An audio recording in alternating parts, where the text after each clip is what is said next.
Assalamualaikum warahmatullahi wabarakatuh. Perkenalkan, saya Izatul Muslihah dari kelas pendidikan matematika D 2021 dengan NIM 213012410028. Pada kesempatan kali ini, saya akan menjelaskan sedikit apa yang telah saya baca dari buku Polya yang berjudul How to Solve It. Selamat mendengarkan.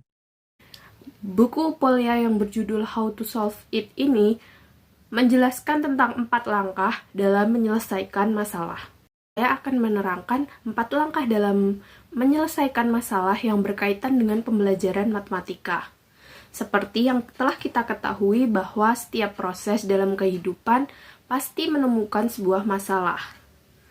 Tak terkecuali dalam pendidikan matematika. Masalah dalam kehidupan sehari-hari ini diambil oleh guru matematika lalu dikaitkan dengan pembelajaran yang telah ada. Nah, dalam hal ini, guru mengajarkan sebuah materi dengan metode pendekatan melalui masalah. Lalu, guru akan meminta siswa untuk menyelesaikan masalah yang ada dengan mengikuti arahan atau prosedur yang telah dirancang oleh guru sedemikian sehingga nantinya akan dibawa ke dalam satu tujuan yang telah disepakati sebelumnya. Dalam buku How to Solve It ini dijelaskan tentang 4 fase yang harus dilakukan siswa untuk menemukan sebuah solusi dari masalah tersebut.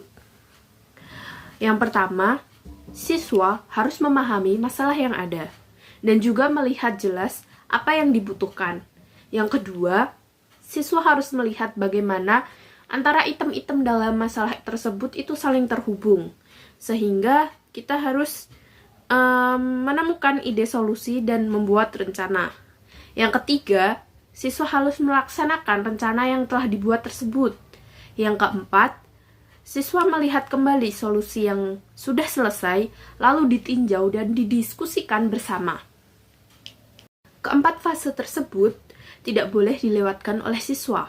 Ketika salah satu dari keempat langkah dilewatkan, maka kemungkinan penyelesaian masalah sangatlah sedikit. Hal buruk lain terjadi, misalnya ketika siswa tidak memahami hubungan antara satu fase dengan fase lain, adalah siswa hanya memulai perhitungan tanpa memahami masalah yang ada. Apalagi ketika siswa menjawab soal atau masalah yang tidak ia pahami, pada akhirnya apa yang dikerjakan oleh siswa tersebut hanyalah sia-sia. Sehingga, sebagai seorang guru yang baik, sebaiknya mencegah hal-hal tersebut. Misalnya, jika siswa kurang dalam hal pemahaman, maka pemilihan soal sebaiknya tidak terlalu sulit dan juga tidak terlalu mudah. Tetapi, soal yang alami dan menarik, sehingga siswa mampu memahami dengan baik. Memahami masalah ini dibagi menjadi 2 tahap, yaitu yang pertama, mendapatkan pengetahuan, dan yang kedua, bekerja untuk pemahaman yang lebih baru. Contohnya ketika kita memberikan soal tentang temukan diagonal dari persegi panjang berpipa paralel yang panjang, lebar, dan tingginya diketahui.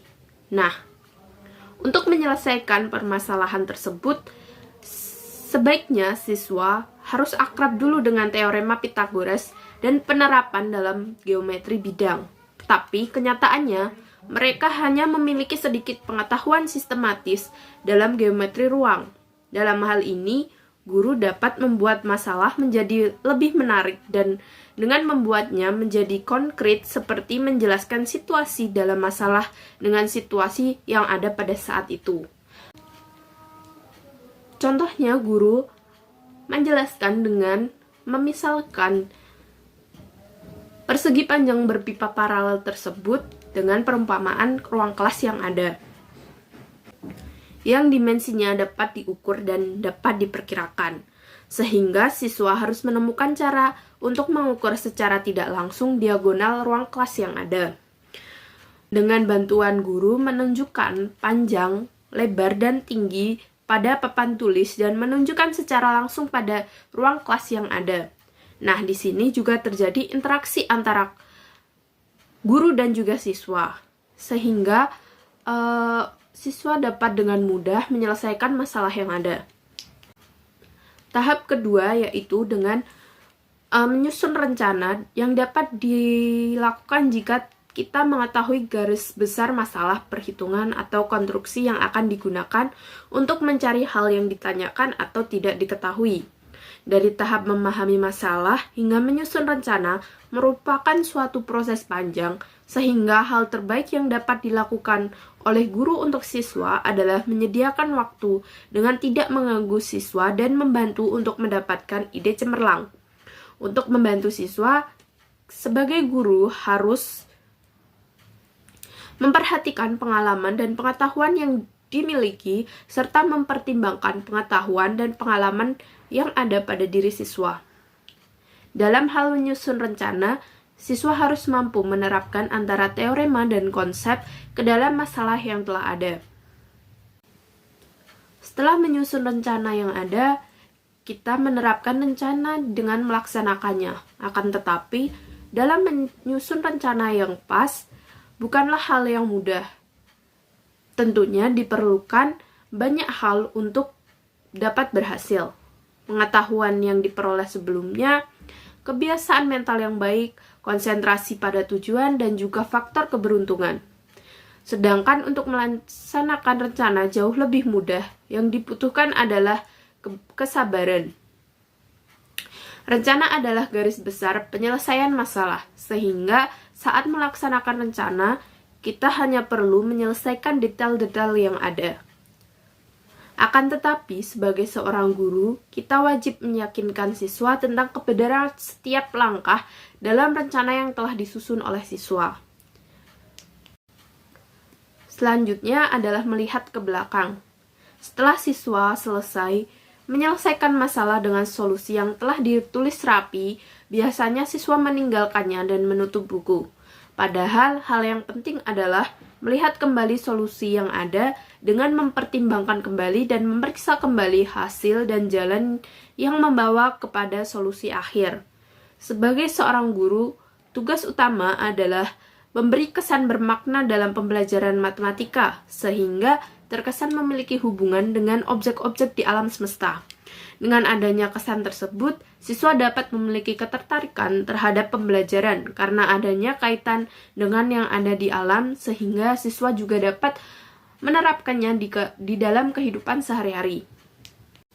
Ketika kita memberikan pertanyaan dengan lebih rinci, maka hal tersebut juga dapat berdampak baik terhadap siswa.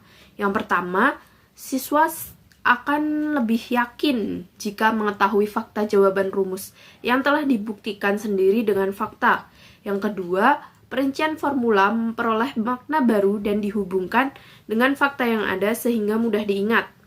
Yang ketiga, dengan terbiasa mengarahkan perhatian ke poin-poin tertentu, siswa akan menjadi lebih handal dalam memecahkan masalah yang ada.